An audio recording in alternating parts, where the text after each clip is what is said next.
Hi, this is Mato. Welcome to my online chess lecture. In this video I will show you a game between Laszlo Szabo and Theo Scheltinga.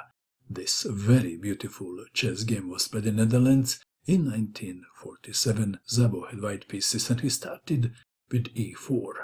Scheltinga played e5, knight to f3, knight to c6, bishop to c4, the Italian opening, bishop to c5, c3 intending d4, queen to e7, castling d6, d4 as planned, bishop to b6, h3, preventing bishop to g4, knight to f6, attacking the pawn on e4, rook to e1, castling, b4, expanding on the queen side, a6, knight to a3, king to h8, knight to c2, knight to d8, white to move.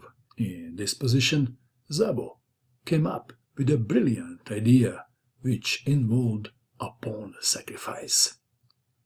Bishop to e3. On the surface, it looks like a blunder. Black wins a free pawn. Knight takes on e4. D takes on e5. Black to move. d5. Scheltinga considered this continuation and didn't like it because of bishop takes bishop, and if pawn takes bishop, rook takes on e4. Back to our game. d5. Queen takes on d5. Knight takes on c3. Queen to d3. Bishop takes on e3.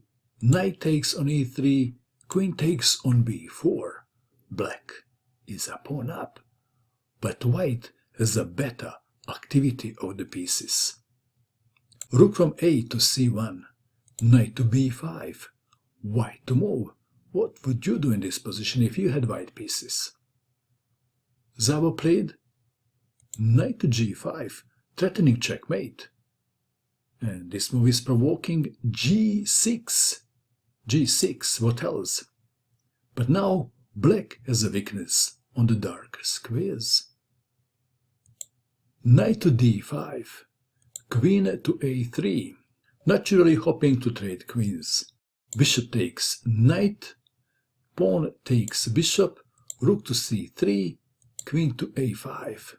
White to move. White would love to play queen to d4. But is it the best move? Or maybe there is a better move. What would you do? Szabo played e6. Let's take it back. If queen to d4 immediately, then knight to e6. Back to our game.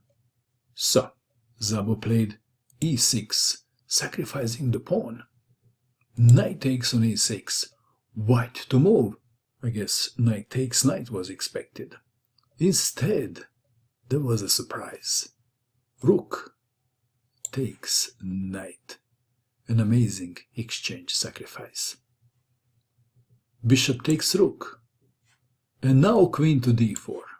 Check. The problem for black on the dark squares is now obvious, isn't it? f6 was played. What else?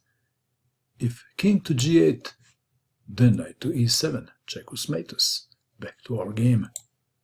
f6, knight takes on f6, queen to b6. Let's take it back. If rook takes on f6, one line goes like this. Queen takes rook, check, king to g8, queen takes bishop, check, king to g7, queen to e7, check, king to h6, knight to e6. Black is losing in all variations, and if queen takes rook, then queen to h4, checkmate. Back to our game. Queen to b6, offering to trade queens. Queen to e5, queen to d6, offering to trade queens again. What would you do? Laszlo Szabo played a brilliant move, so brilliant that I will have to show you this move in a slow motion. Are you ready? The move is rook takes pawn on c7, sacrificing the queen. black to move. Scheltinga found a very clever move to avoid checkmate. He resigned. He resigned in view of discontinuation. Queen takes queen, and then rook takes pawn on h7. The famous Turkish checkmate. Hang on, it's not the Turkish checkmate, it's the other one. The Arabian checkmate. What do you think of this game? And that is all. I hope that you enjoyed watching this video. I wish you good luck with your chess, and bye for now.